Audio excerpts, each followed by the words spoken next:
We are recording. Okay, welcome everyone to tonight's capital planning meeting. We have a full complement of the committee. One of us are remote, and we have Jeremy remote. And we have with us guests tonight, Chief of Police, Chief of Fire, whoever you are. It's been a long day. And our Highway Department. And the purpose of this meeting, this is being recorded. We're going to do a little administrative work to get it out of the way to go over the minutes. And then the rest of the meeting, we focused on looking at departmental capital requests, short-term and long-term. And Jeremy will help lead us through some of that. Plus the questions you all provided was excellent information for us to use as a roundtable with the department leads. So with that though, let's take a moment. And I've read the minutes and I am comfortable with them. Perfect. And just as a reminder, since we have one remote, all of our votes will need to be roll call. Correct. Yeah, if there's any corrections or whatnot, I'm happy to make them. Try to make sure we captured everything from the last meeting. Okay. I think you're excellent. I motion that we accept the minutes. Second. Excellent. Any discussion? Discussion here. Let's do a round table. Jesse? You are muted.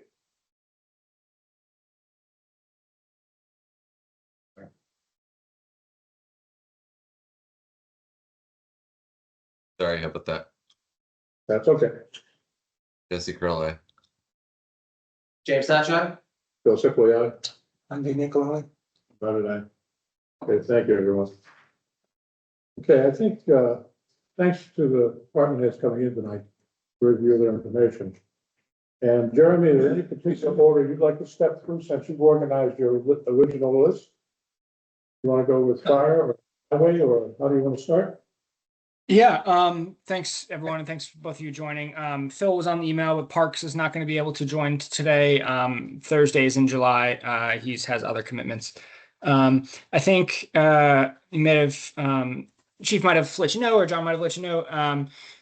We've got a presentation, is that right, gentlemen, that we can share? Yeah. Yeah.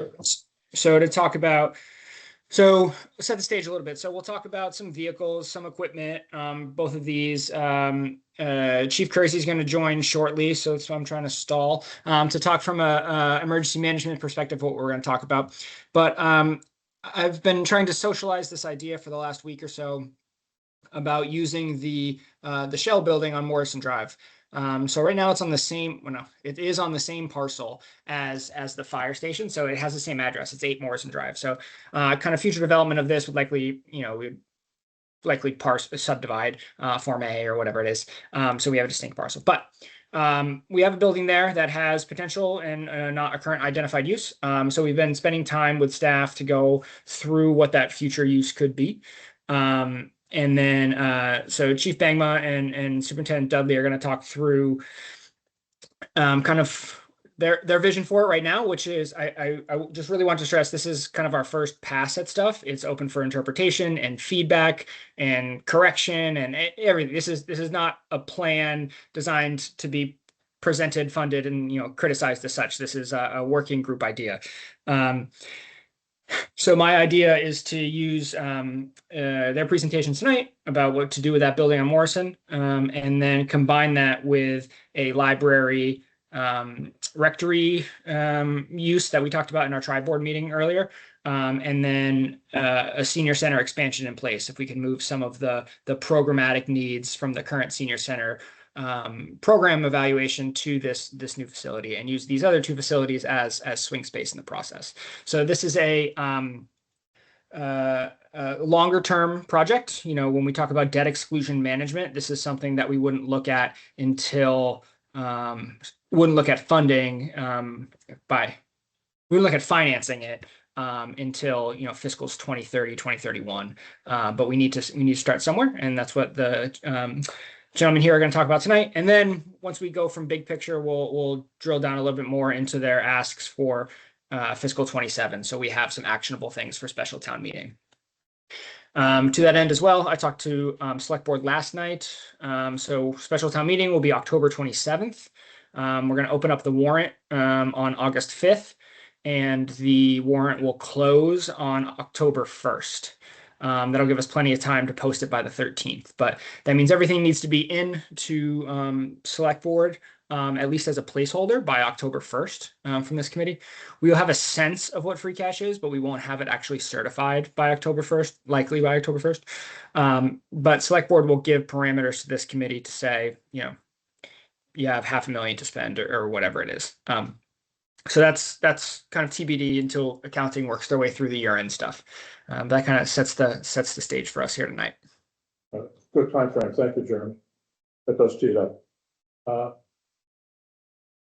You want to start with that, Dave, or do you want to wait for Dave to show up? I guess go ahead, jump into it, and then he can talk about the emergency management piece as he joins. Okay, excellent. Go for it.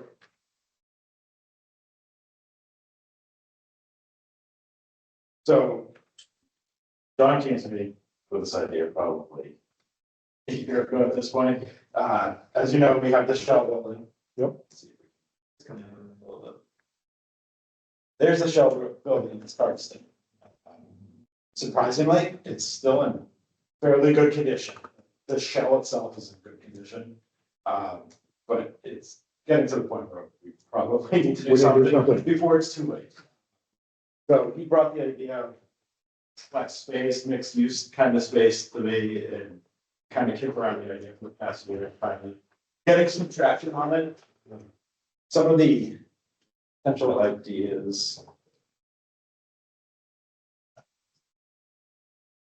So what we currently have, it's a 6,700 square foot building. It's somewhat weather tight now, I would say. There's a dirt floor, roughed-in plumbing for the drains, nothing other than that. There's electric conduit that comes from our station over to there. Not sure where the electric is after that point.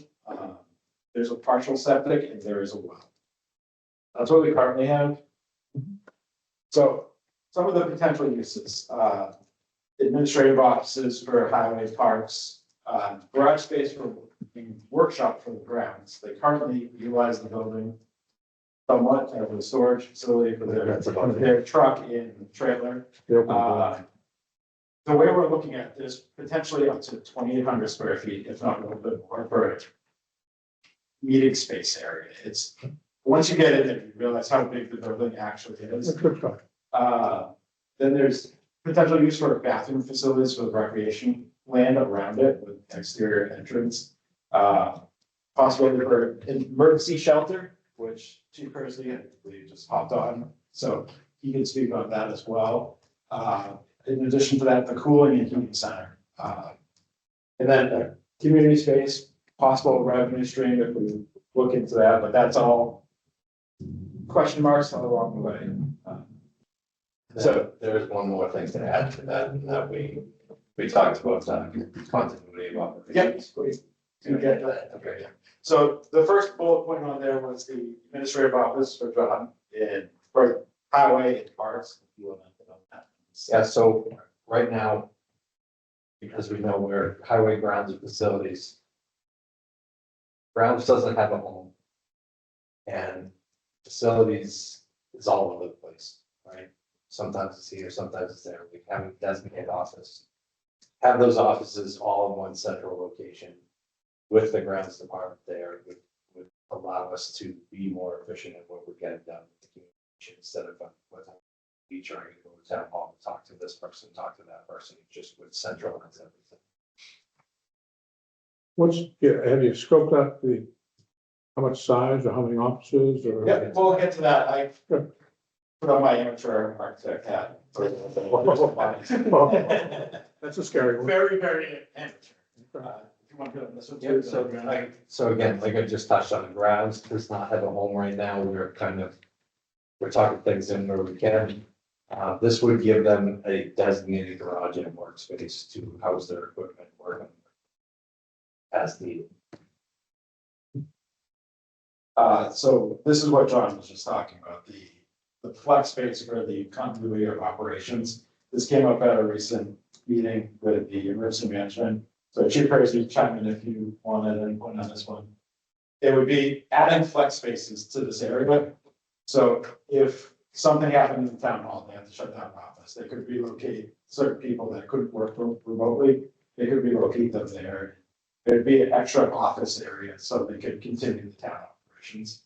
It would give reliable, accessible, available space for the continuation of operations during an emergency. The biggest part of the building, I should say, is what we're envisioning the left side of it. It's nearly 3,000 square feet. It could be one large meeting room. We could divide it up into multiple meeting rooms. One of my biggest concerns with my current station is we don't have an area to meet. At most, we can fit 20 people without violating fire codes or having too many people in a room. So we don't want to do that. And we have 27 members on our department, so we cannot even hold our own trainings within our building. We have to go out to the garage space somewhere else. So that was a possibility for that. And highway also doesn't have any meeting areas. We don't have, I need to have a meeting with contractors coming in. I don't have a space to do that. I also don't have a place to hold trainings, conference rooms. I don't have an ability to do that unless I'm coming up here or going to the police station. Yeah, you guys have the typical problem that all the departments have. 2,800 square feet, that's big. Like you're fitting, Yeah. what's that, 70, 80 people, maybe more in one space if you were doing it like a conference room? Conference room would be at least that, if not more. Okay. If you figure out the square footage per person, you can get standing room only is probably 152. So it's a large area. It's probably at least this, if not bigger. Yeah, sure. It's tough to completely visualize. Yep.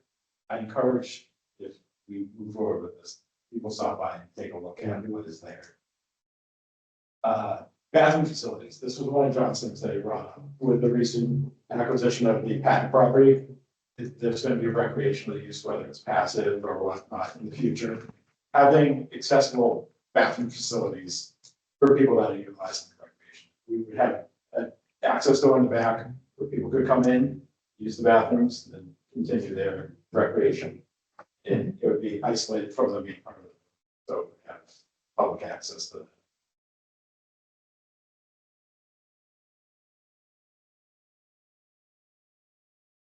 So this is where Chief Percy can chime in. We were discussing the idea of the potential for the emergency shelter. Just looking at it, it's next to the fire station. It's a big area and we could utilize it. It's kind of isolated as well, which could be beneficial for that. We could include shower facilities, everything in the kitchen facility. Go ahead, Chief. All right, can you guys hear me? The sound's not great over there for your, the mics for some reason today. I don't know why. Can you hear me okay? Yes. We got you. Okay. Yeah, they, fire chief and highway surveyor brought this to me last week. I think it's a great idea. It's much like we wanted to tag on to the senior center when we were looking at building that building too. And in the future, we still would tag on to that. It's great to have multiple locations. We currently have the senior center and the school. The problem with the school is if the school's in session, you know, whatever emergency we have as the school gets back up and running, we can't use the school. And the senior center is very limited. To have a space like that designed with that many people that we could house, shelter, especially if, you know, you see it happen in Webster the past few years. I think the last time was 5 years ago. And before that, where we get these flash storms that go in and just plow down houses. And if something like that came through our part of the area, it'd be nice to have some place to house people temporarily until they make permanent solutions for the situation. So I'm in full support of doing something like this with every building that we can when we build new buildings. But this would be great as a bigger building, and it would relieve the senior center currently because I know they're already tight on space without having a new building, and we would be able to stay out of their way also. So if there's any other questions, I'm more than happy to answer them. Chief, just quick, Chief, on the schools, I know they put generators in other buildings or part of their capital plan. Is there any plan to have more temporary emergency shelters in schools like Clough and Lisco with their capital plan? Because I know they were putting another generator in one of them. Misco's getting a generator. Currently, we use Clough, not Misco, because we need a generator. Once that gets all set up, I imagine the superintendent will have a conversation about that also. But we'd run into the same situation there. Clough is bigger than Misco, and if we needed to temporarily house people in gyms and such as that, but if the school started up again, the other school's gonna be open too. So we're gonna run into the same problem with that building that we were running into at Clough. Yeah. Well, whoever this facility, you wouldn't have to disrupt operation. Because today, you'd have to disrupt the senior center operation if you Correct. use it as a current designation. Correct, and I imagine part of the plan here would be have a high-powered generator that could last for, a period of time, just like the police station, we can run a few days if something happened. So I imagine you put the same type of generator in this.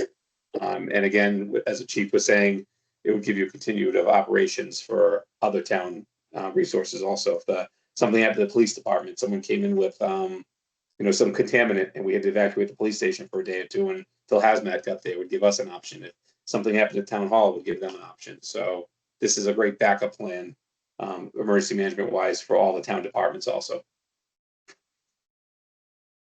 So our vision, finish the building, obviously.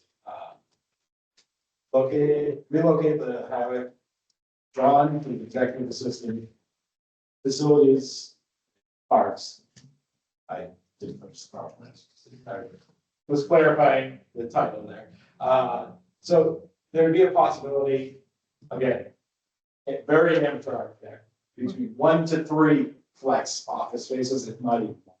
Just looking at it, you kind of built it out, and it looks like there's a possibility to quite a bit. Mhm. 2 conference rooms towards the front of the building that you could subdivide into 100 people, 50 people each. And then my thought is to have that more dedicated area in the back of the fire department has a training area, because right now we have nothing. We have a lot of storage of training equipment in our building right now. That would free up a little bit of space within that. If we could move some of the props into that dedicated area. But the thought would be to have partition walls. Right. So we could open it up completely. Yeah. Or close, If it's a shelter, walls come open, you have this huge area. That's where they should be. Now, question, parking when we looked at it for the senior center, we looked at that, we've been looking at a building for years. Parking with the current wetland situation and access, well, parking was an issue. Yeah. When we looked at it, because we looked at somewhere for 125 people, you need up to 80 cars. So I believe we have a picture of the original plans for the police station here, and with that, without utilizing everything, there was, I want to say, close to 50 spots as it was. So for that, we can expand work with conservation and see where we can actually get to. But it would have a full kitchen, which could go towards the education, training, you could have stuff like that, and also for the shelter, you would have all your kitchen facilities there as well. Multi-stall bathrooms with shower facilities in it, garage space for and workspace for the grounds, and then parking for over 50 vehicles with the drawing that we see.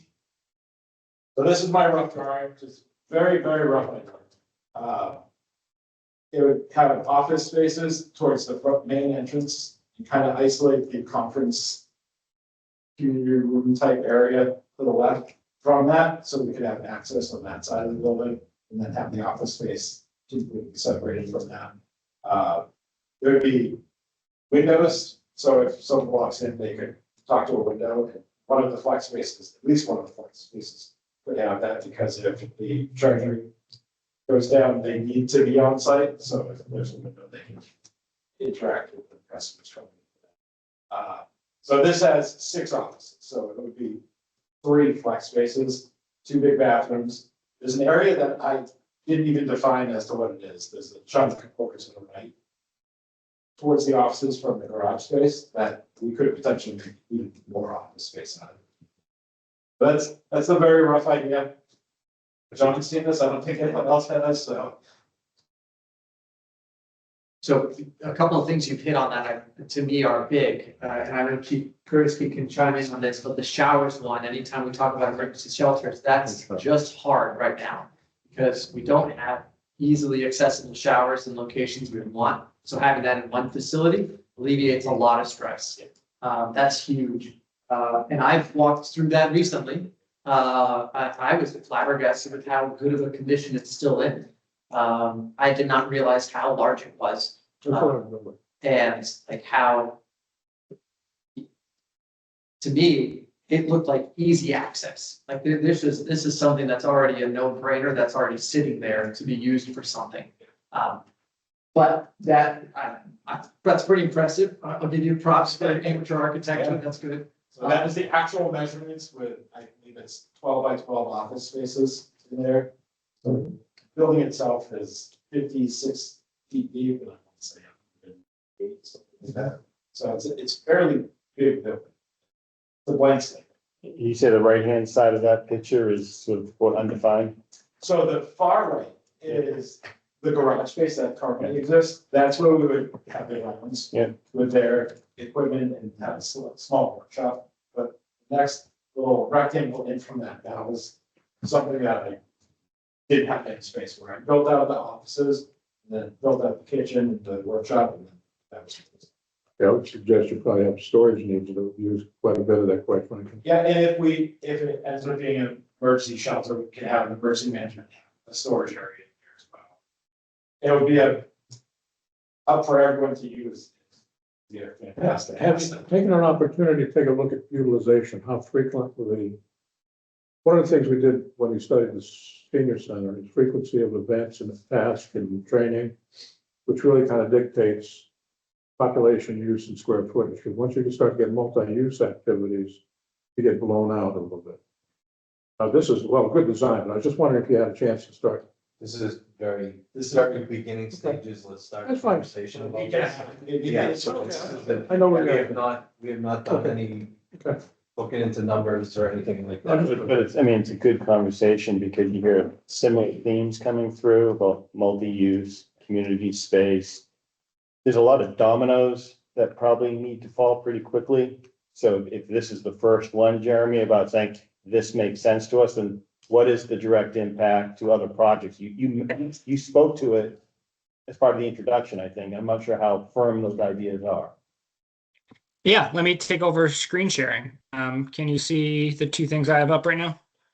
Yeah, you got it. All right, so this thing on the right, this is our debt service by fiscal year. So you see in 20, and we're in fiscal 2027 right now with about, you know, 900,000 in debt service, and then by 2031 we drop all the way down into the 400,000. So dollar values, and that's principal.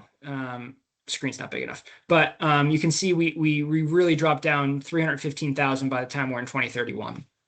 So as I talk about debt exclusion management, this thing over here on the other side is the DOR's debt service calculator. So if I say, what did I say here? 3 million for a library rectory reuse, because we talked, you know, 2.5 and then some. 4 million here, you know, which $600 a square foot plus, you know, plus the buffer. So just talking in really, really rough numbers. And then 8 million for council on aging expansion in place, which was the from the Abacus study, it was that was the hard construction cost around 8 million. But if we can cut some of the program, like I said, and cut down on the multi-purpose function room and that sort of thing, I think with soft cost in it, we can keep the project around 8. So that total is 15 million. Again, really rough. 30 years at 4%. We're looking at 875,000 a year in debt service for a 3-pronged project. So if we see debt go from this year, it's from 891 down to 315. You know, that's a I have 896. I have the wrong one, but that's a $580,000 reduction in debt service.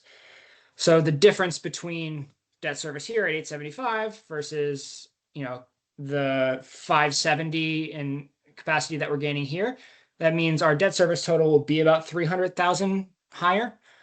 And again, really rough numbers. If we were to do a $300,000 a year debt exclusion right now, it would cost the average homeowner about $150 a year on top of what they're paying right now. So as long as we manage the debt service load and time this to come online, we can keep the marginal impact to taxpayers as like a pocketbook impact reasonable. $150 to do $150 extra to do all this. And there is a serial nature to it. And you talk about the dominoes, right? So this and or the rectory project would happen first, or they would happen in conjunction. And again, we're not at the level of, do we bid these together? Do we, as a one project, do we have, I'm not there yet. But those two things would go first. And then we would tackle senior center projects because we would be able to use these two places as swing space for senior center council on aging operations.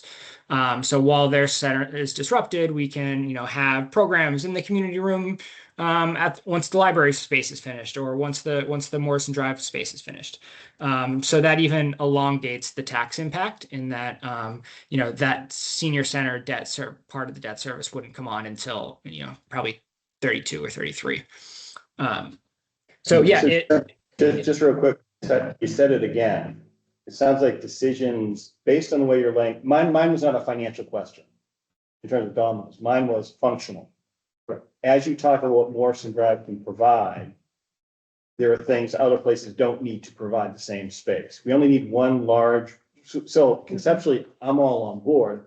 I wonder about things I haven't heard, like fire station. You will need more space as you expand your number of firefighters you have. I would think that needs to be something we need to talk about, because I would think proximity wise, this general area might be an area that maybe instead of certain Morrison Drive functional components is actually targeted for fire expansion, whether it's just quarters or whatever it is, right? I think about this is premised on that we're not doing a library senior center joint community building. I wasn't aware that decision was made, but everything we've talked about infers it not going in that direction. I'm not sure that's the case yet. No, but that's my point. It's like, so, and I realize it's early stages. That's what I mean by dominoes. The more you talk about one thing, you've got to kind of keep the whole, it's a mosaic. You got to keep all options on the table. Understand if I do this one, it impacts this over here. You know what I mean? That's all I'm saying. Not the cost. We'll manage the finances. It's more about the functional nature of the capital assets we have at our disposal. I now understand what you're saying. Answer to the question you didn't ask. I wouldn't say a decision's been made on this, in that it's been staff work for about 2 weeks to get here. It hasn't been taken to select board. This is the first time we're kind of socializing it with you. So yeah, we're not, haven't ruled anything out. I got one more spot to share. Jeremy, come. Geez, you're trying to get your slides done. Well, while you're pulling it up, I want to ask a question for fire specifically. This type of renovation change out, no matter what goes into Morrison Drive, what's going to be the disruption to your operations? Should be minimal. Most of the time, fire stations across the country are built on main roads. We would just need to make sure that there's a pathway. Yeah, So we've had this Jeremy reduction. and I discussed this the other day, and that I've seen in other towns that they could you put a red light there, right? You flip a switch when they need to go out, light goes on, everybody stops and lets the fire department come out. We have designated lanes to run through to this building. There are things we can do to. I don't even see that disruption. A red light would be needed, just a path. That's the path, that's the road. Our staff knows not to park a fire truck in the middle of this thing. Which, if you go down there now, occasionally it's parked right in the middle of the parking lot. But sure, there's lines painted, there's kind of a roadway there, and we could utilize that on our training facility too, as a road coming into that. Sure. Yeah, interesting enough, we might get a red light based on the fact that putting senior people in front of fire stations is not good without directed traffic, based on all the studies we've done. But that's okay. I mean, I think it's manageable. I'm concerned about topography. There's a lot to be worked on. Yep. But it's great. Good ideas, good brainstorm, go ahead. So I apologize to the person that met at the select board meeting last night for using AI, but here's an AI rendition of what it looks like. AI is a good tool, go ahead. So we need to move forward with this before it's too late. The building is in decent shape right now. There's some minor issues. The roof might have some minor issues, but it's mostly weather tight. I think we saw one spot. There's one little ripple. That's it. There's no sign of animals being in it, which is crazy to me, but it's outside of it, yes. Yeah. So that's our presentation for it. Just That's an interesting presentation, okay? May I ask one more question? So this maybe goes back to Jeremy. Chief, you were also talking about, continuity of operations, and you talked about a training that you went to. Jeremy, from the select board's kind of perspective, have they talked more about continuity of operations and what their plan is? And would this be a potential meet their desires? Mark Bacchino and Dave Kersey presented from emergency management's perspective a continuity of operations plan a couple sessions ago to select board. There's still a lot of details that need to be filled in that plan to make it actionable and operational. This was floated as not this space. The fact that there isn't kind of a fallback location for administrative staff was pointed out as an area for improvement, and that this, I guess, could be one of the options. But this is far more detailed of a discussion with you than we've had with select board about either of these options: continuity of operations or shelter, heating, cooling, that sort of thing. Well, thank you. Yeah, I guess I think it's some good ideas, good concepts here. There's a lot of staff work that needs to be done.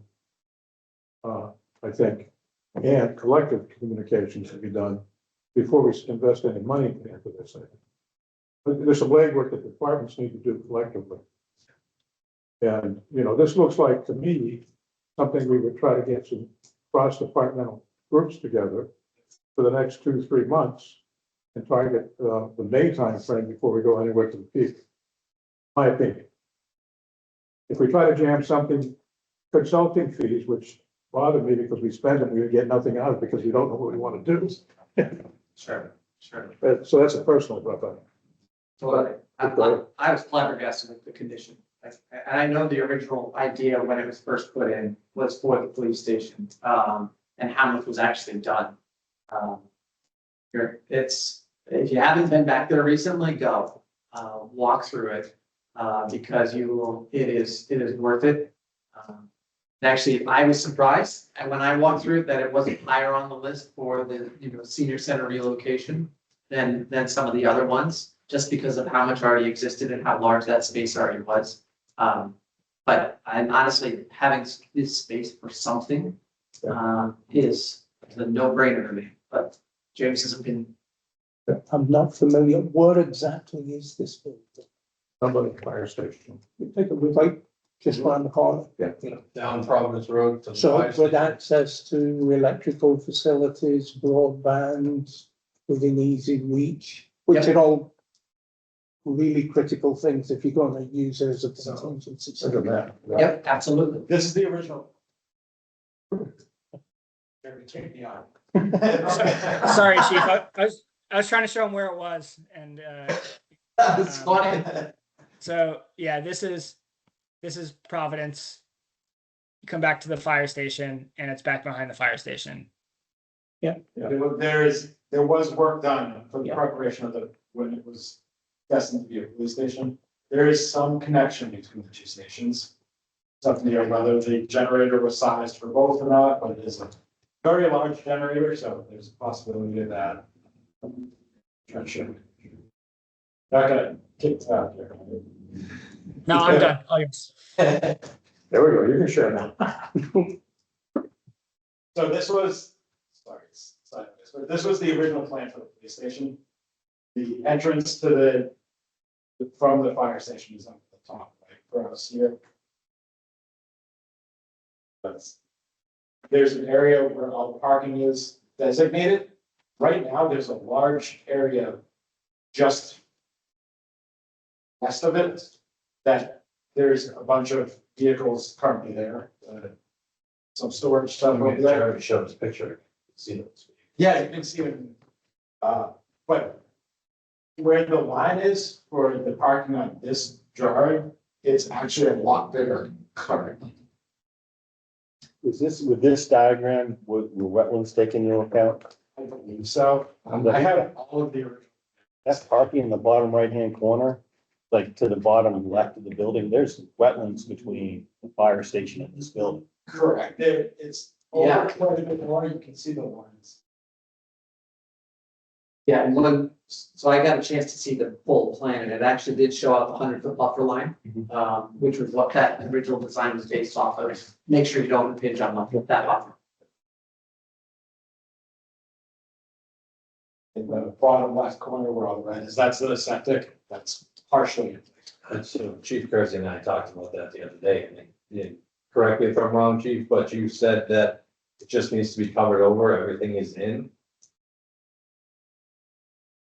From the research I've done, yeah, it should be finished. You can see the pipes over there. It's not a standard PVC. It's those big I don't really like the system. It's those big ones that eventually fail. They're designed that way when they fill up. It's not like the 4-inch line PVCs where they run like 4 or 5 lines for leach field. It's those big corrugated black ones, but it looks like it's just ready to be filled over. I mean, I think they were just waiting to finish up, inspect it, and then clear it over. But then we got a stop order on that back in, I think it was a sergeant at the time. It was a stop order. The town said, stop working on it. Yeah, what was your capacity back then for people? Because when we talk about showers, people. So his design is completely different. Yeah, okay. So that's a design work you did. Yep. Gotcha. And more likely there need to be a public water supply. Shelter. I was talking to the environment yesterday about this project. We could potentially tie in the public water supply from them back to us because we currently don't have a public water supply at the fire station. It's just another possibility. Yeah, and then we could do access for the sprinkler systems you need to put in the building because of capacity of over 1 for 75. If you're gonna put 100 people in there, you need a sprinkler system. That was one of the costs we had at the other centers. Designs. Interesting thing, I think a lot of staff work needs to be done. Great reuse of that building. But it does beg some questions. If there's a fire station in the opening, and there's other things coming in 24 and 25, we need to get all those pictures out for the next 10 years. And potentially, Jeremy, you talked about school impact the costs coming up in 5 to 5 years cyclical. When you look at, we need staff work, I think, on cross department, see the utilization rate to see if it can be used by multiple people simultaneously and how that would work. And then the other piece I would consider would be what other implications could be coming in from the financial impact of the taxpayers in the next 5 to 10 years. We'll need to lean on Jeremy's expertise on that. So that when we look at 5 to 10 years out, don't do it. Well, here's this piece here. Oh, I changed my mind. We're going to do something again. And that's typically what we've done in Mendon, as we all know. We build it short and we say, oh, we got to do it again, or we got to change something shortly thereafter. So good start, though. Thank you. Thank you very much. Yeah, so definitely more to come from us on that, and as it's evaluated, like you all said, with a larger lens. But yeah, wanted to socialize the idea here, and then we can get into the more nitty gritty, some of the questions from the members, and then into the projects for the staff that's here. Jeremy, just a quick question. Are you looking to put any kind of money into this town meeting budget for this project? And I raised that based on, I don't think there's enough staff work between here and then, but. Yeah, maybe it's possible, not probable, I guess. It would be maybe tens of thousands for a consultant to do some sort of, baseline feasibility and get some drawings together so we can get construction estimates. But I think a more likely target for us would be May town meeting. Okay, at a minimum, Jeremy, would you consider tightening it up, just the shell itself? for the town meeting? Oh, like weatherproofing it? Yeah, we had talked about that. Because every time anyone goes there for the first time, they're like, wow, this is in pretty good shape. And that only will last so long, I guess. Yeah, we had talked, John, did we talk about that building? I know we talked about some like weatherproofing envelope stuff, but that's something we could certainly explore. That was for the rectory, it will be. The rectory, that's what it was. Walk through up there, just so you get an idea as to what needs to be done. I mean, at a minimum, I would make sure that all the parcels that are in play here are kept in decent shape, not necessarily redesigned, but keep it so it's usable once the plan comes into place. Yeah, so the ship doesn't sail on us without us. Yeah, that makes sense. This is a good one. I mean, this is I'd say the best use I've seen for this building to date. It's the first use we've seen. No, they've been back in the napkin drawings, right, which this generated from. But I mean, this is more comprehensive in terms of a broader thought around use, like community-wide, not community, but town-wide. It's multiple town options, which is nice. Not a department says, I want that building. It's this building can support multiple departments, which is really, I think, where we need to get to. That's interesting about it. One thing I don't think we brought up, there was some breakup in the volume, but we would also be able to use it for elections and get out of the school for elections those couple times a year. Parking would be way better. Wouldn't have to, we could set it up in advance and not disrupt school operations. So the town clerk was really excited about that possibility too. But the school would be too. Oh, yeah. Yeah. I'm sure. Awesome. Thank you, Jeremy. Thanks. Now, that's good information, and that gets us through there. Jeremy, do you want to just take a question, a little round table on any other capital items that the chief has to present to us? Bring up, because this is good information. And just one last question. When do you anticipate cross-departmental organizations to start to function? The library and the senior center, we're talking about the August timeframe. Yep. When the trustees reconvene. Yep. And then start working on our timeframe, late August, probably early September. And I would think we want to tie, some of that together. Independently, we need to work, but when do you think we have some kind of cross-working group? Sorry, I'm not sure I understand the question. When do I think there should be a multi-board working group between capital and these other ones? Not necessarily capital, no, just the departments, not the capital necessarily. The other departments working together, here's the kind of needs I have, here's the kind of needs you have. What is the use flow? What's it look like? For the shell building or for the capital program writ large? For the shell building is one piece, but it's really the capital at large, because we have library, we have senior center, we have the shell building. I think of all the parcels we've talked about that might touch the shell building idea. You're right. The shell building, the latest. I guess the shell building would come into what we're looking at from the library. And the others, I don't know, the Yeah, I other. mean, I'd say, Jeremy, I'm assuming you're providing some of the oversight of all these pieces that are moving down a path, and at some point, they've got to kind of merge to a single path being taken to address all needs. Correct. All right, sorry, Phil, I misunderstood what you were trying to say. Yeah, so we kind of, I'm the kind of through line between this stuff. So when does that happen? It happens, kind of an ongoing manner. I am currently on paternity leave, so not going to happen. I'm not going to do anything for the next 6 weeks, relative to this. But I think we have the major pieces here. I got to come up with because it can't just be, this is like Vision 2030 or whatever we call this, like this combined project. We have the big pieces in emergency management. We're the most detailed on what the library wants to do with the rectory piece. And then we will have to spend money to design out both the shell building and the COA piece to greater detail than they're at now. So as it happens, as I'm talking through it in time frame and work to do, it's not probable at all for September, for October town meeting. So we'll continue those over the next couple of months, making sure we have all the stakeholders on board. Jeremy, one thought for consideration is possibly developing a steering committee approach, because you've got extremely large capital projects that are intersecting. Yes. So steering committees might take some of the load off you to kind of keep things moving forward. Yep, we talked about that explicitly earlier this week. Totally agree. Yeah. All right, so we got. We're looking at all these pieces. This is good. So that's a good thing. Okay. Sorry on that piece.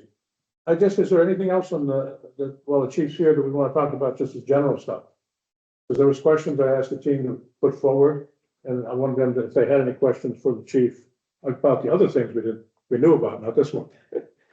On the capital stuff. And maybe if you bring up your yellow sheet, the last time, Jeremy? I think that highlighted it. The memo that I shared. Yes. Got it. And I'd ask the members to relook at the things that they've put together.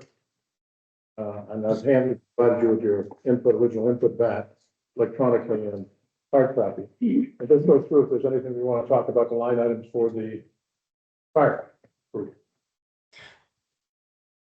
So we have fire in here. So chief, we've got this is the 2027, 2028 stuff that was identified on the plan. So in fire, we've got support 2 and then car 2. So I'll talk to car 2 for a sec. This is what was previously the chief has a 2020 Tahoe, had a 2020 Tahoe. And the lieutenant had a Ford Explorer. I don't even know what year it is. And what was it? Sorry? 2013. Thank you. Previously a police vehicle. That is currently sitting at highway and is being evaluated between that and a possibly soon to be surplus police vehicle. To be used as an additional council on aging vehicle. So if we're taking one person 2 miles down the road, firing up the 12 passenger, however big taking the van isn't always the most efficient way to do that. Or if we need to go 2 disparate locations, having an internal vehicle that we can use for short kind of around town stuff for council on aging has been desirable from the council. So we're trying to extend the life of that. So car 2, right now is the Chevy Tahoe for the lieutenant. There is a $75,000 earmark in the state budget that was signed by the governor early this week, late last week, something like that. And so that was included by Representative Murray at my request. And so we're looking at vehicles right now. Unfortunately, I'm not sure if folks are aware, the Ford F-150 Lightning that Chief Bangma currently drives, they've suspended production and canceled the orders, so we can't get a new one as they kind of retool and reimagine the line. So Chief Kersey has ordered in his vehicle replacement piece, a GMC electric pickup. So once that we've took delivery of the pickup, it's just getting outfitted right now. So once Chief Bangma takes a look at that, takes a look at what other Fords may be on the market and evaluates, we'll go forward there. But then, so that's car 2, just an administrative, will be largely, if not wholly, covered by a state earmark. But I try to get folks to think funding agnostic when we bring up stuff to capital, not just stuff we're asking free cash for, but it fits into a larger piece. And then, yeah. The only question I had about that is, and it carries with police chief Kersey's and the fire chief's budgets. Are we getting to a point of the operational budget that really has a replacement cycle in there going forward? I know Chief Kersey was trying to get to that point so that we wouldn't get these bubbles of cars or trucks. Yep. Or Absolutely. That's 100% in the police budget. We have a $90,000 capital budget to replace vehicles each year to keep that because we know we're going to have to replace them. So it doesn't make sense to go free cash. That is in the 2026 budget. It's in the 27 budget. That's the plan going forward. Chief Bangma has turnout gear replacement in his operating budget. What he doesn't have, and it's not on here, is the SCABA. which is a big $250,000 replacement a few years from now. So it's the kind of thing where we may want to do some like an internal earmark to say, make sure we set aside increasing amounts of money and free cash unspent each year because we're going to have to come back for it in a couple of years. But the fire apparatus replacement is both a longer horizon and more expensive than the police one. So we don't have any of the engines or the ladder truck or anything on our short-term plan here. Just support 2. The notes say it could be deferred a few years. Chief, you want to talk about that, its use, and how, when you'll be looking for that? Just real quick, Jeremy, you mentioned the fleet. So last time we met, he actually mentioned trying to get his hands around or see if we can help get his hands around what the larger the inventory and the potential future replacement targets are. That's probably something after, not supposed to STM, but we probably want to sit down with you and with highway and with police around fleet to get our hands around that, both from insurance coverage and identify everything and clean that all up. So that's coming. Yeah, so our fleet is in pretty good shape right now. Right. Last 6 or 7 years, we increased quite a bit. We improved. Yeah, of course, that's what you need to do. It's in good shape right now, but support 2, these titles are kind of off. Support 2 is currently the shift officer's vehicle that responds on medical as a third person. It was a highway vehicle previously. It's an F-250. We use it to plow out cisterns and plow our parking lot. It's still in decent shape, so I don't envision it needing next year or 2, probably further up than that. Don't know how many miles it has on it, but it's not that tough. It's in pretty decent shape. So the car 2 replacement that's listed on here, that's the Tahoe. When we purchased my current vehicle, we switched to the pickup truck to separate and everything. So that was the mindset with this, to get another one for the lieutenants who have it as a take-home vehicle with their own call to be able to separate everything. Yeah.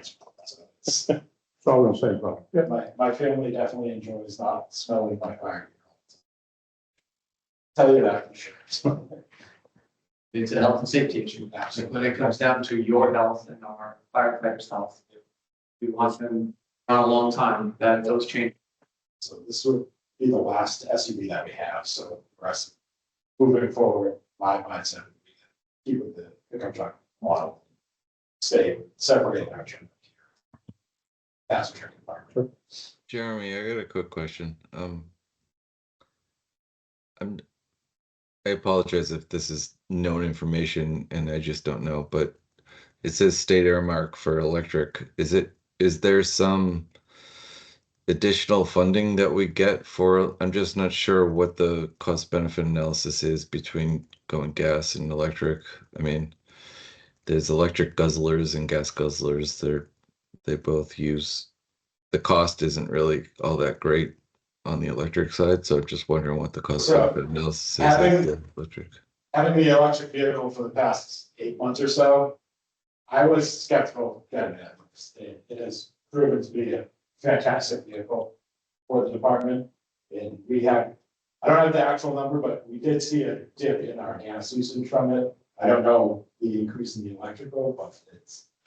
Yeah, so I have an electric car and I know the CRV that my wife got rid of and the new electric car that I have, I'm paying more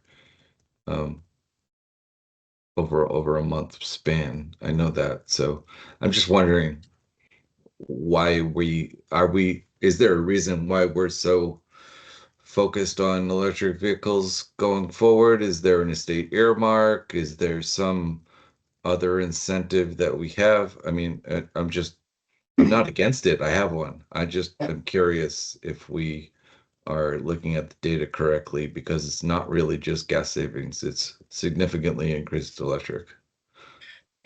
So I see Chief Kersey has a hand up. I just want to respond to some of those first. the overall cost of ownership is less generally with electric vehicles. Some of the curve we had was about the charging infrastructure. We already have that, so marginally to Yep. add one, we don't have. When we go not the state earmark route and just kind of go the regular route, like with Chief Kersey's, we've got the $15,000 green communities support. There is also we're also under an obligation as a green community to hit certain miles per gallon requirements on our non-heavy equipment, like non-ambulance, snowplow sorts of stuff. So electric gets us to those numbers and opens up grant opportunities there to keep us in the green communities compliance. And then specific to this one, the state likes them, so the state funds them through earmarks when I ask. So I asked for $75,000 for a electric pickup truck for the fire department, and kind of verbatim, that's what the state. But actually, I asked for 85,000, but we got 75,000. So Okay. verbatim. So really, it's a little bit of everything. Yeah, But it is. right now Okay. it's where this one specifically, it's very much earmark driven. Like I said, I'm not against these. I just wanted to kind of hear the conversation and the data. I don't think I was a part of it whenever it happened. So thank you. It was Rep Murray's office emailing me saying, "What are your budget priorities? Get them to me by tomorrow morning." And I emailed this, and then it got included. That was the process. Thanks, Jeremy. Chief, go ahead. Yeah, so town administrator hit most of what I was gonna say. We're on the same page. The green community is a big thing. They want us to slowly start using and utilizing electric vehicles, and because of that, they offer a grant, $15,000 for a straight out purchase and $7,500 on a lease. So I utilized that 4 years ago when we bought our first electric vehicle for the fleet. It's a Mustang that I drive. A fully outfitted cruiser at that time was $65,000. I bought an electric vehicle, and with the grant, I paid $40,000. So instead of myself going into a $65,000 outfitted vehicle, we saved that money right there, and I was into $140,000. I've used it for 4 years. I'm a little over 42,000 miles, I think, and I've spent next to nothing for maintenance. So even if the fuel is a wash, I've only put brakes and tires on it so far. That's the only maintenance I've had on the vehicle for 42,000 miles. In a comparable gas vehicle, we'd be into oil changes, all types of things. We'd be through the roof with expenses. So I get all that. Yeah. So it's been a cost savings. The next vehicle that I'm getting, it's a GMC, because I did order a Ford F-150. They were out. Utilize the same thing. I got the $15,000 grant. The trucks are more money, but it was a wash. It was just a little bit cheaper than buying a regular outfitted gas cruiser. But instead, we get a truck. The extended mileage on it, I think it was 420 miles on a charge. So we'll see how that one goes. And the fire chief, I know loves his too. So I think they're great for administrative vehicles. I don't know how I would put them into the rotation for permanent vehicles and fleet vehicles. I have no problem giving them to supervisors and maybe SROs.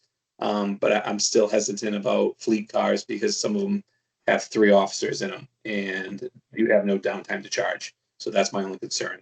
I don't want to increase the fleet because I think we have enough right now. For cruises, it works pretty well. Thanks, Chief. Thank you. Thanks.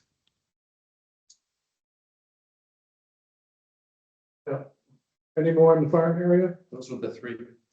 We had in the previous, there was a note on the original one for $100,000 for a study for headquarters study.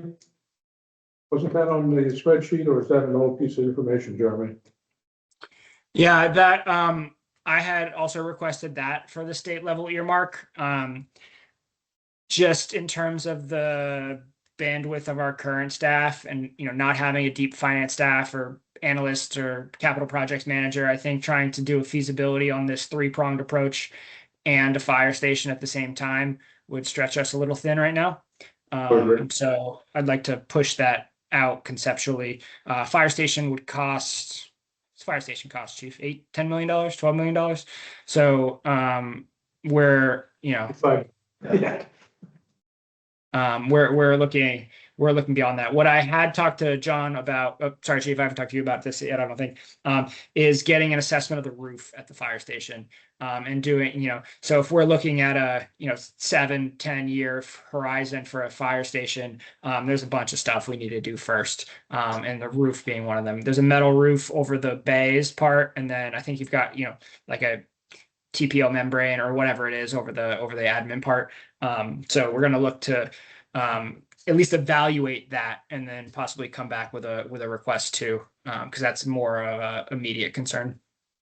Is that part of your overall facility study though, Jeremy, building? Because that was a conditional issue we all have. And, like the COA is 35 years old building. I have no idea what the roof's like. Or, We had an issue this year, we had a ice dam issue, which yeah, I spoke with John about, I'm just- there was an issue that caused it, and there was water leaking. yeah, I'm just curious, because you mentioned, Jeremy, that you're gonna have a view of the facilities. Maybe there's some money we throw there that would look at each one of the town halls and all of them. And Yeah, maybe we kind of truncated in the general fund budget what we put in building maintenance this year based upon the fiscal 26 experience. So if we have identified projects and a plan to spend that, I'd actually look at, appropriating some of new growth, excess new growth at special town meeting back into that line and do studies like that. Okay. Sorry we're being so lengthy, but. Those are the ones for fire. Thank you, Chief. Anything else that we haven't asked about, or things that you see on the horizon that you want to bring up? So Jeremy did hit on it, but we are extended out quite some time with the new fire station. We're gonna have to start putting some money into our station now. Flooring's an issue, the roof is an issue. Drainage outside, which is drainage like gutters, which is the problem that ended up with the roof.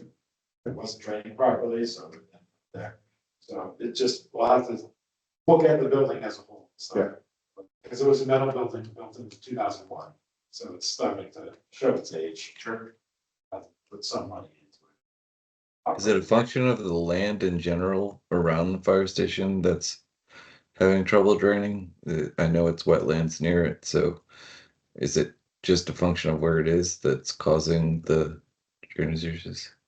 So the last big rainstorm we had, I was sitting in my truck waiting for it to die down a little bit, and the water was shooting up out of the gutters drain. So I was speaking to John earlier this week about it. There's some sort of issue with the drainage pipe that goes from our building to the road. So we're gonna have to investigate that. And that caused the backup of the gutters in the winter, which caused the ice dam, Which causes, we need to get the drainage first, then the gutters, then figure out. We're working on Dominoes. Okay. Awesome. Thank you. that was great. That was good. That was really super presentation, by the way, the first part. Thank you. Look forward to working with you. All right. All right. Thanks, Chief. So we've also got Highway and Council on Aging here. Part of the Council on Aging presentation touches on highway, so I figured we could talk about COA and then move into the highway equipment. Sure. All right. I've got some notes. Phil, I think these were yours in the email, the capital projects for the COA 2027. Yep. So let me share that for everybody now that I'm not competing with the chief. Wait a minute, I'm gonna turn my screen up there, Jeremy. All right, so Phil has been heading a Tuesday afternoon group on both kind of quality of life sorts of things at the senior center. Let's organize this better. Let's label these things that make the functional day-to-day use of the center better. But then also with the instruction that, hey, if we're looking at, any sort of project in the 3+ year range, 4-year range, 5-year range, whatever it is, there are some short to medium term things that need to happen to make the center usable now and then continue to be usable in the future. So this is a lot of what came out of that group. So HVACs, it functions as the cooling center right now. I would envision Morrison, the new Morrison Drive building to function as that heating and cooling. But right now there's window units that kind of don't keep up. we just did it in the room you're sitting in. So we'd be looking for that. And these are, pretty rough numbers, but it kind of shows an order of magnitude. Kitchen renovate. Yeah, the first actual quotes from Benton, who did the service here. So, and right now we have 7 air conditioning units, window units, and it's difficult even to hear. And we're fortunate just to keep it cool enough when we pack the house. But go ahead. I'm sorry, go ahead. No, thanks for that. Kitchen renovations. So some painting, some new stuff, some moisture protection, some work on the pass through. There's a computer area on the top floor that is underutilized. I wouldn't say not utilized, but underutilized for the amount of square footage it takes up. So creating another private space up there for consultations or anything that needs to happen in private space that currently doesn't have one. Painting the facility, it hasn't been painted in a while. Could use it, use a facelift. Basement windows, we've got a few $1,000s in current, something like $5,500 or $5,800 in Council on Aging town meeting article funds that their project is finished. So I'm going to have a warrant article to repurpose those into a single fund. So rather than close them out and wait for free cash to be recertified, or whatever, I'll just ask town meeting to say, can we use these for the basement windows? Because one of them is actually that has 3,000 and change in it, is styled for first floor windows, but we can't use that for basement windows because the vote was first floor windows, not senior center windows. Yeah, just an update on the note here is the basement windows, the quote that Dan provided us the other day is really for $6,500, so it's not 10,000. So that's really close. I'm going to come back to parking lot in a minute because John's gonna talk about that.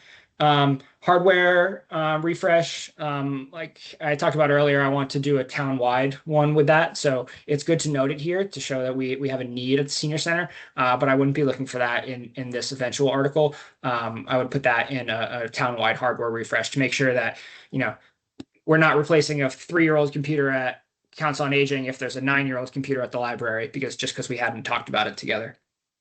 Yeah, that was just for positioning for you, Jeremy. We Yep. need stuff, need to do in your time refresh, however you want to process. We'll give you an age and inventory of everything we have, probably by the end of the month, August. Electronic sign. So I haven't been part of the discussion on this.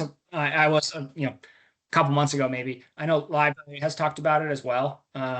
They're useful to get kind of information out town-wide. There's one in Medway that I see pretty frequently, town meeting this day, this event this day, registration for this, whatever. They're useful. And then the pledge, we've already got the town meeting article for that. So we'll, move forward with facilities to get that scoped and quoted. Yeah, we just need to execute that one. The electronic sign, Jeremy, when I looked at that estimate, just looking at various estimates I could find online, that's for something a town would use, not necessarily for our conversation, because you suggested it'd be good to have something for the town to put up flashing things. You could get one as low as $20,000 or $18,000 for electronic sign. So, Yeah, suggesting. You're talking like the one we had in front of the highway barn? No. I don't know what you had. You mean that flashing thing that you put batteries? Electric sign. Change the messages. An actual, physical sign. And I like what you have in Bellingham, maybe with they have things you can just post. Or as Jeremy said. Yeah, from the library side, we have put that off because we recognized that we had seen quotes to this level. So that was something that was really going to be at the forefront of our concerns. At this point, it's not at the forefront of ours either, but we discussed it in one of our meetings. We got the money for you. That's a medium to low priority. I feel like something like that might be less senior center specific and more municipality, Jeremy. I would agree. And sort of move it into a separate bucket that what's the best location for it, right? Yeah, and I'm not a big fan of electronic LED signs out there, but I understand the thought. If it's a low priority, I guess we're not talking about for STMs. No. All right. This past week, we're giving grants for FEMA. And there's been a lot of departments that are getting grants for recruiting retention for this, so it could be a possibility that we could get it for free.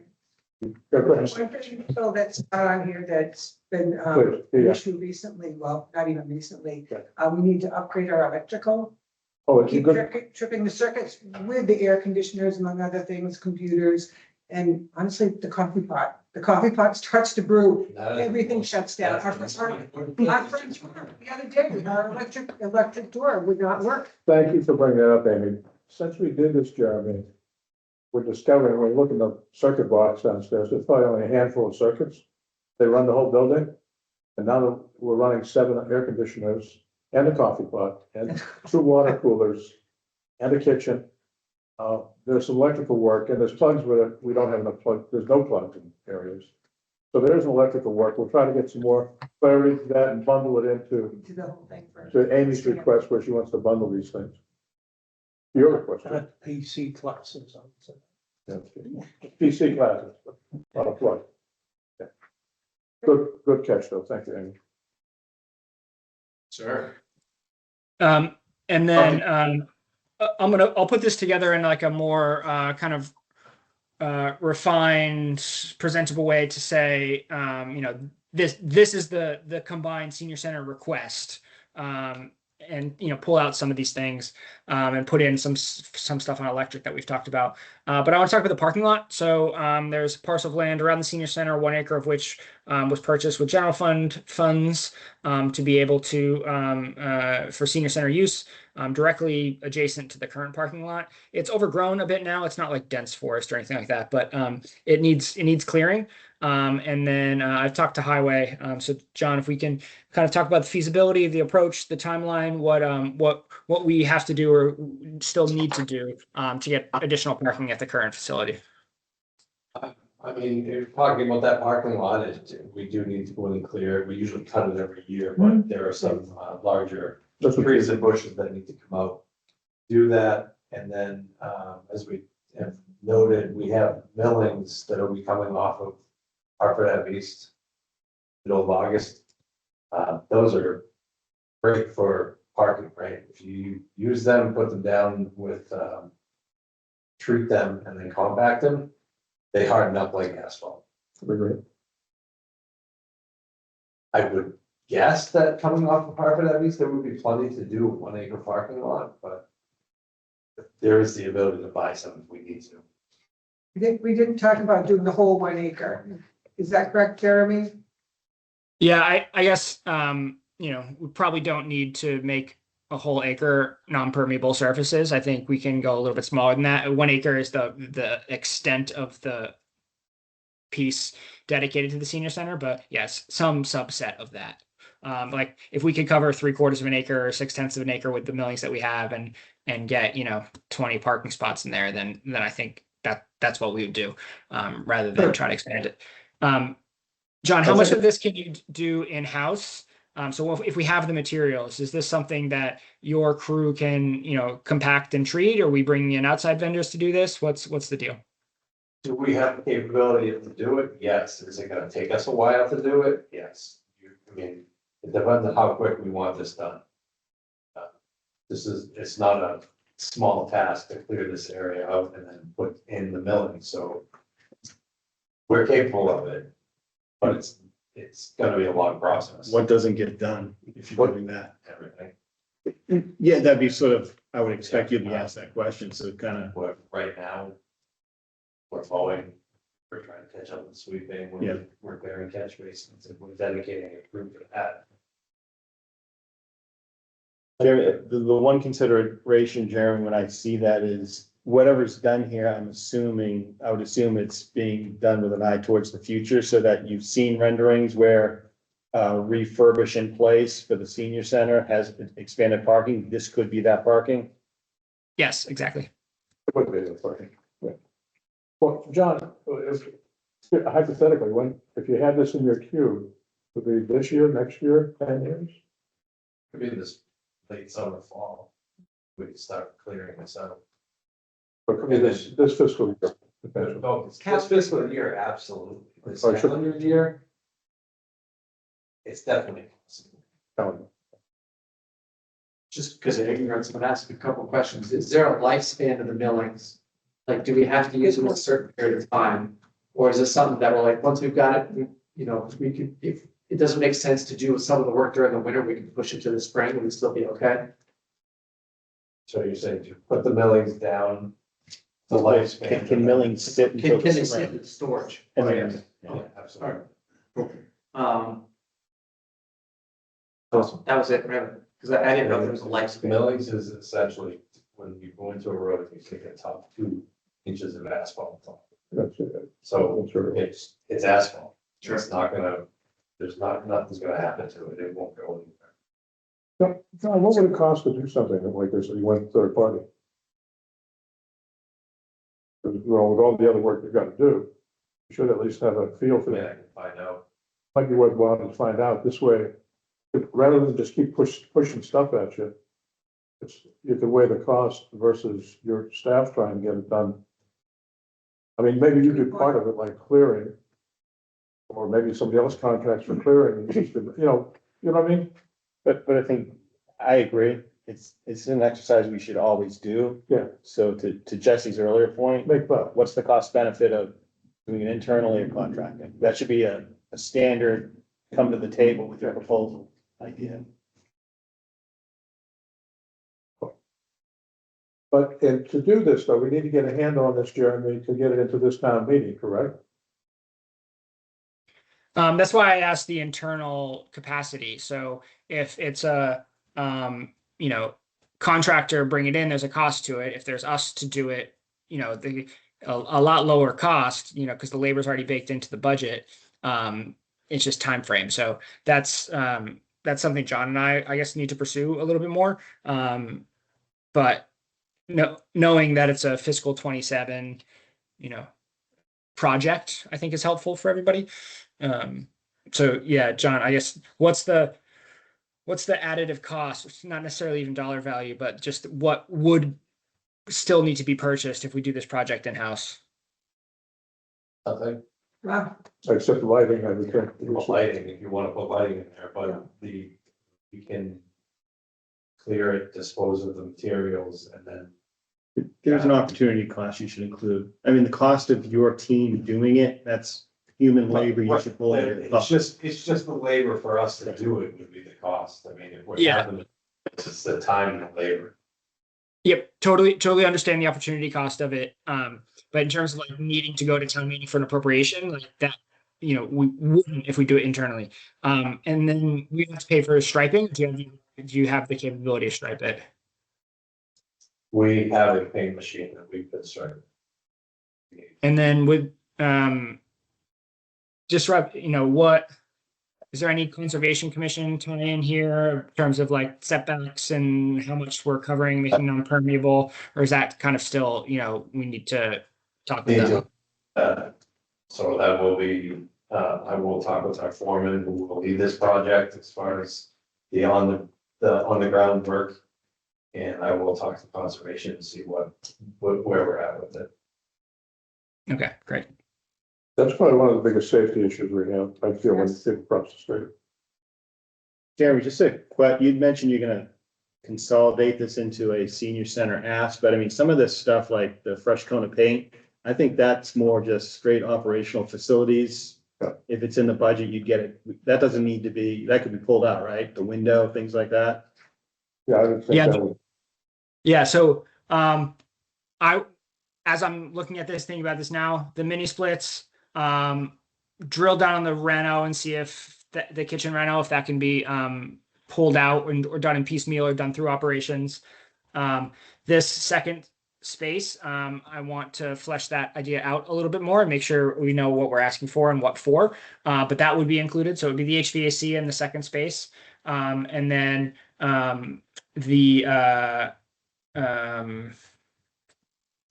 sign, if that's a nice to have, that seems like a push off. So really, the two big ones would be the HVAC in the second space, because the windows we already have as a repurpose from elsewhere. And I think the electrical, Jeremy, quite honestly, we were just running a couple extra circuits in the building. It would probably fall, it'd be in a smaller category.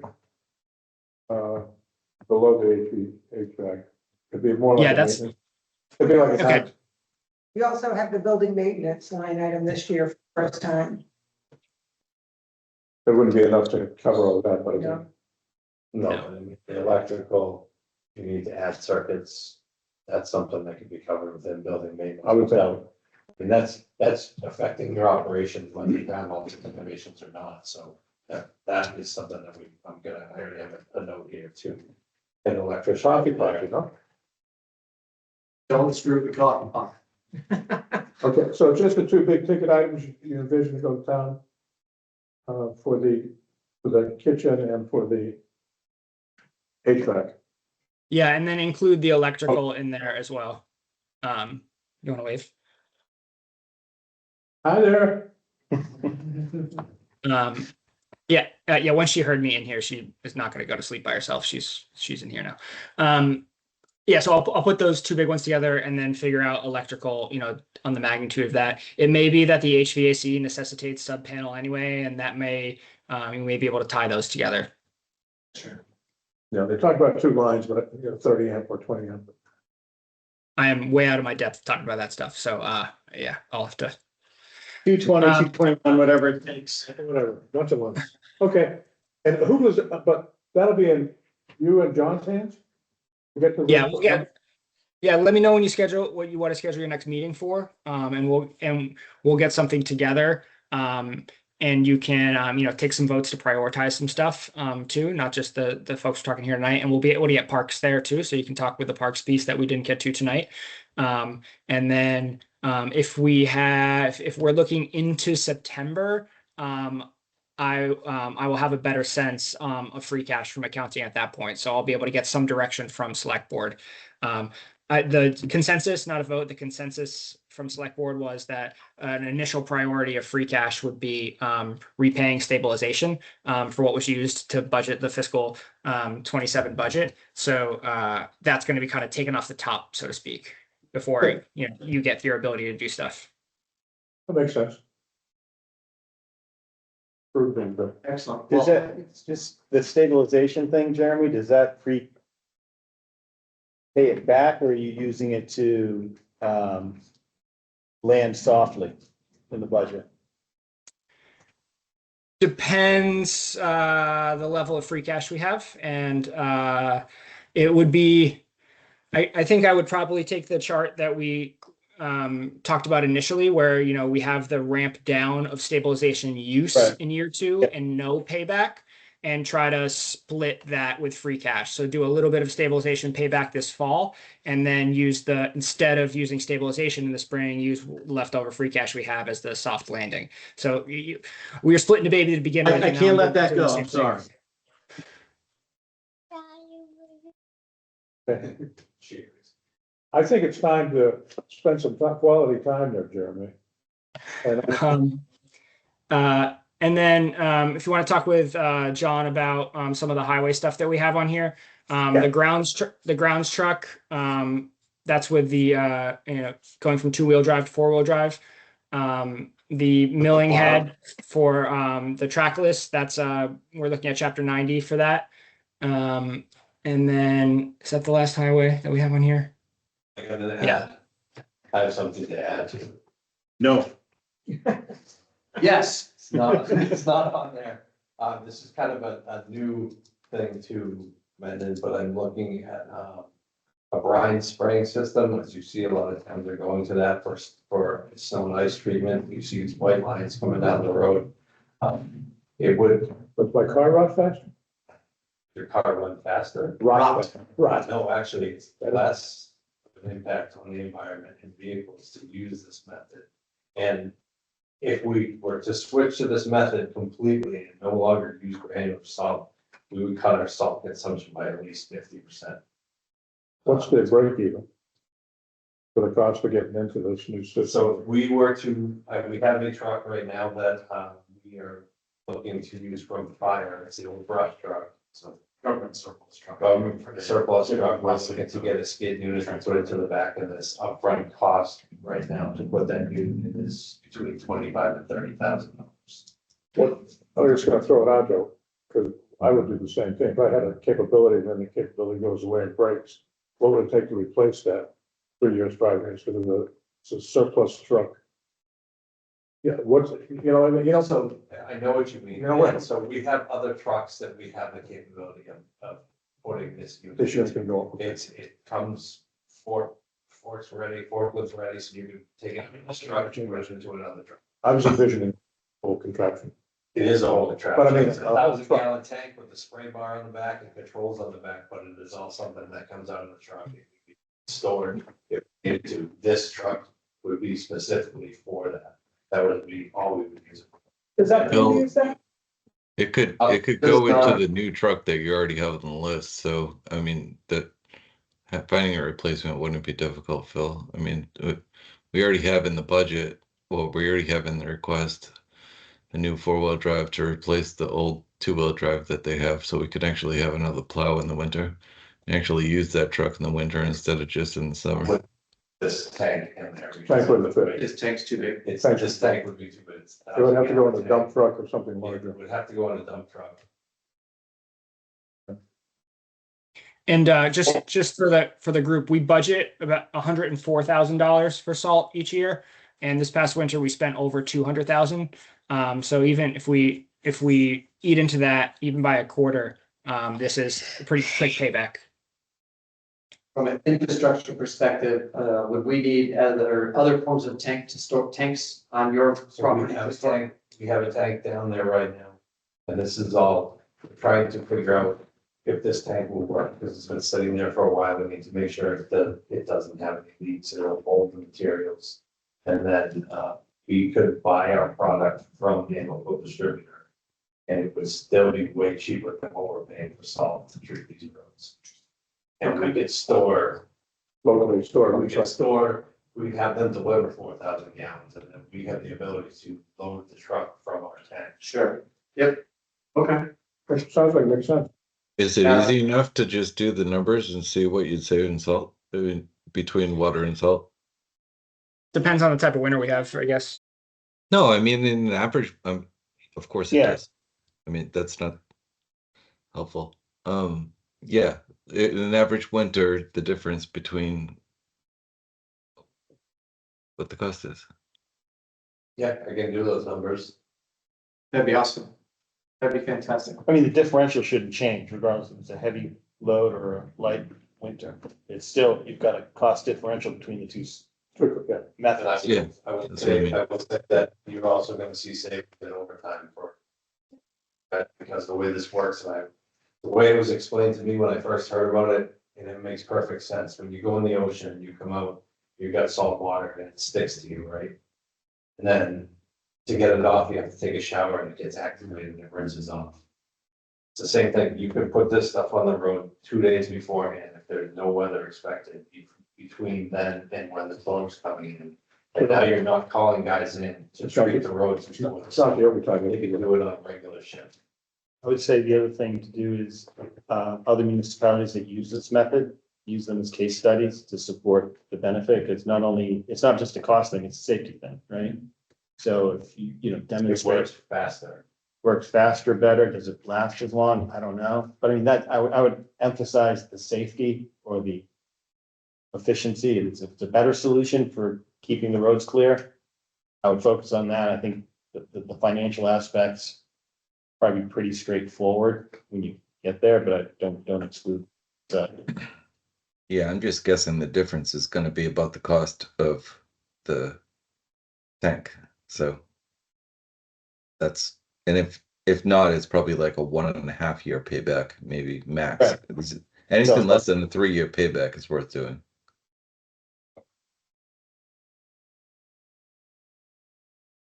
Any other questions for John? Would that be, is that an STM? I would say, yeah. Okay. All right. Then some of the information we just talked about, we probably see within, maybe not our next meeting, Phil, but a subsequent meeting. clearly before October first, we'd want to understand the ins and outs. Yeah, if we can get the numbers for us on that. And hopefully we'll establish. With the warrant articles. That's October 1st. October. Yeah, we could go through that. October first. Yeah, so the STM is October 22nd, and warrant would be, for all the asks have to come to the select board no later than October 1st. So October 27th, I don't know, it sounded like you said second. My bad. Nope, 27th. Yeah, so the warrant closes on October 1st. Well, Jen is going to ask select board next week to open and then set a close date of October 1st. Or not next week, sorry, next meeting on the 5th. So the warrant would close October 1st. There's a select board meeting October 7th to finalize everything that's on there, because we'll have like placeholders and whatnot. And then we are under an obligation to post the warrant by October 13th. That gives, 2.5 months from right now, before we need to get everything in and finalized. So I think we have a pretty good runway. I think we're good fit. I think that you might have missed it, Jeremy. We just asked John if we could get some information about some cost estimates. Some other communities done that. Yeah. I've talked to a lot of these communities up there. Some data number. It sounds like a good thing, just to use testing. Yeah, I got most of that. What I meant by it depends on the winter, right? If we only have one storm and we have a huge upfront cost to buy the equipment, the marginal savings on salt is just one storm worth of savings. Whereas if we have a winter like this past one, the upfront cost is exactly the same, but the avoided cost of traditional salt is much larger because of the volume of the usage. So the payback period is quicker when we have rougher winters. Yeah. Just the overall cost goes up. Yeah, I'm thinking about the actual, day-to-day work, salt compared to the solution. You got the overtime capability, savings, you got just gives a number. So the payback period's a variable based on the weather, Jeremy. Yeah. But understanding what sort of, lack of a better term, the unit cost differential between the two Yep. solutions is determined, right? Yeah.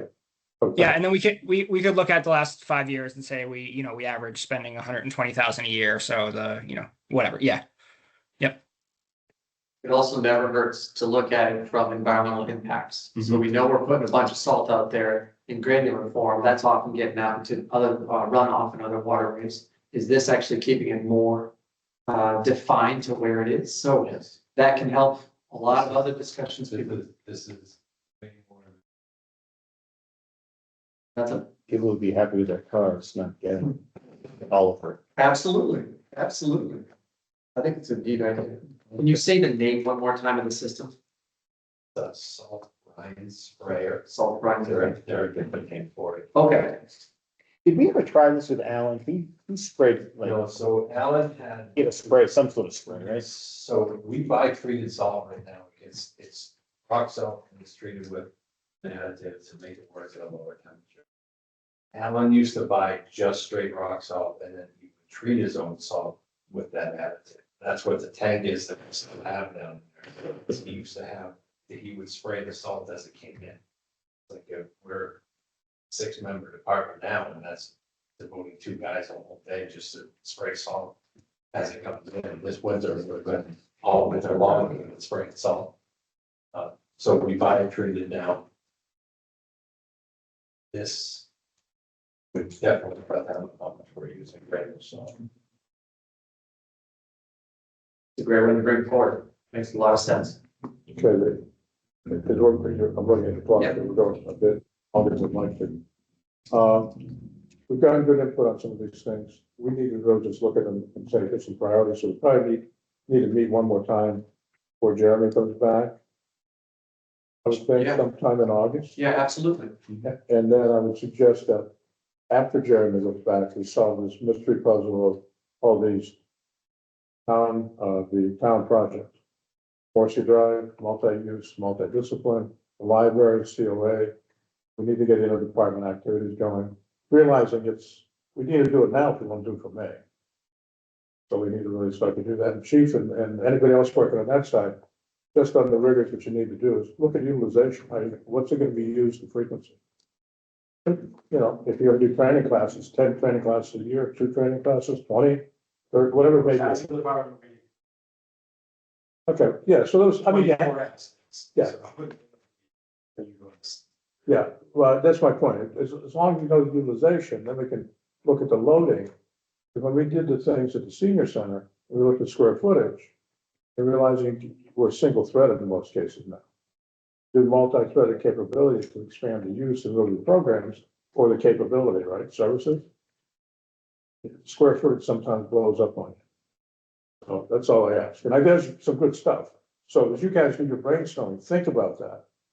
I'll be glad to share maybe a programs thing with you that we use. Here's kind of things we do and here's events and here's. And I don't think that's the best thing in the world, but you know, it might help you go.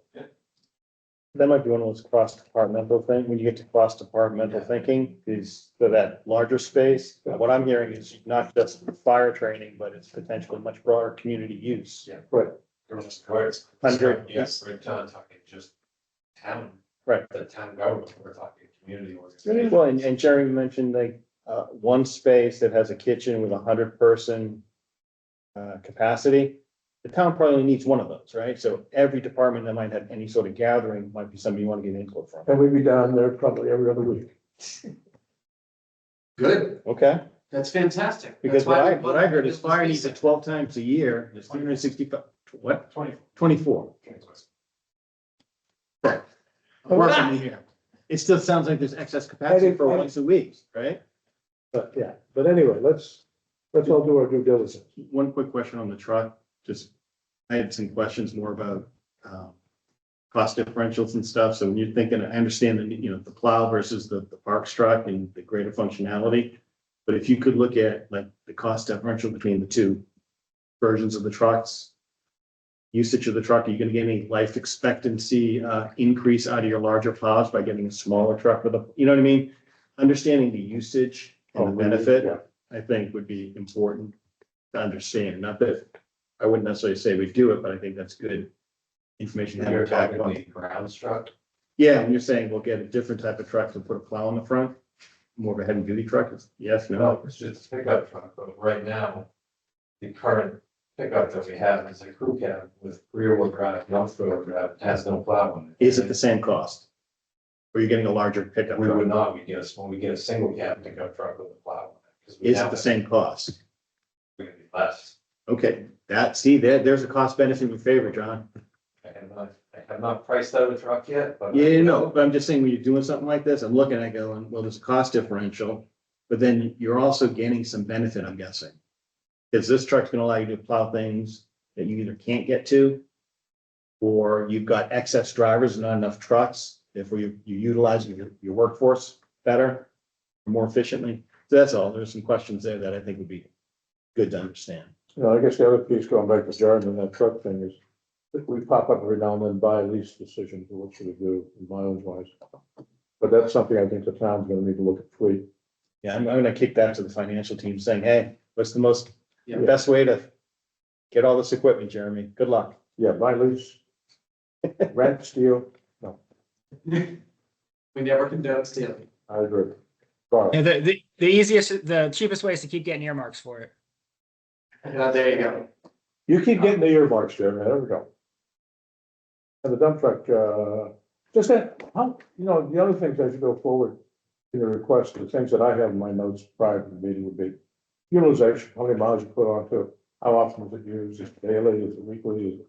Those kind of things we talked about really starts to make us think in a different way. If you utilize it a little bit, its lifespan goes longer, because we really want to get to the long haul. How often do we need to flip this stuff so that you can have a predictable budget, so we don't get beat up? No, I heard you just say dump truck. Yeah, there's a dump truck, yeah, I think, wasn't a replacement there? There's a dump truck in like maybe a 2030 type of a future. That's one of the larger. Yeah, Yeah, there's a dump truck, replacement somewhere. yeah, but that was not for 27 for sure. That was, Yeah. Agreed. It was either 30 or 31, I thought. But as you think about that and bring it forward, think about usage, mileage, life expectancy, and all that crap. To carry on with your other questions for the If we want to stick with Thursdays, the second Thursday is August 13th. That would work for folks for maybe just us to kind of ran through some of the prioritizations. If that date isn't good, the next Thursday would be the 20th. You're looking at May Nope, 13th. you're No, no, you're good, you're good. You've already given us a lot, and honestly, Honestly, need more.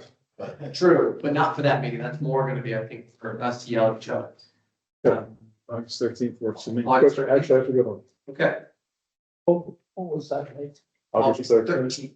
13th. 13th, yeah. Jesse, does August 13th work okay for you? I think so. 1 second.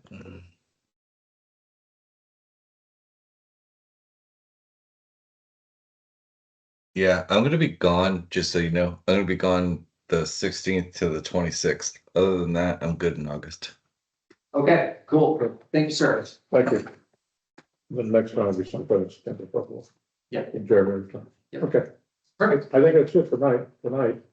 Good. I will put forward a motion to adjourn. So moved. Excellent. Roll call vote. Jesse? Jesse Crowley. James Thatchai? So simply, Andy Nicolai. Like, all right. meeting adjourned. Excellent. Thank you, everyone. Stop recording. Thank Thank you, you. Jared. Thank you.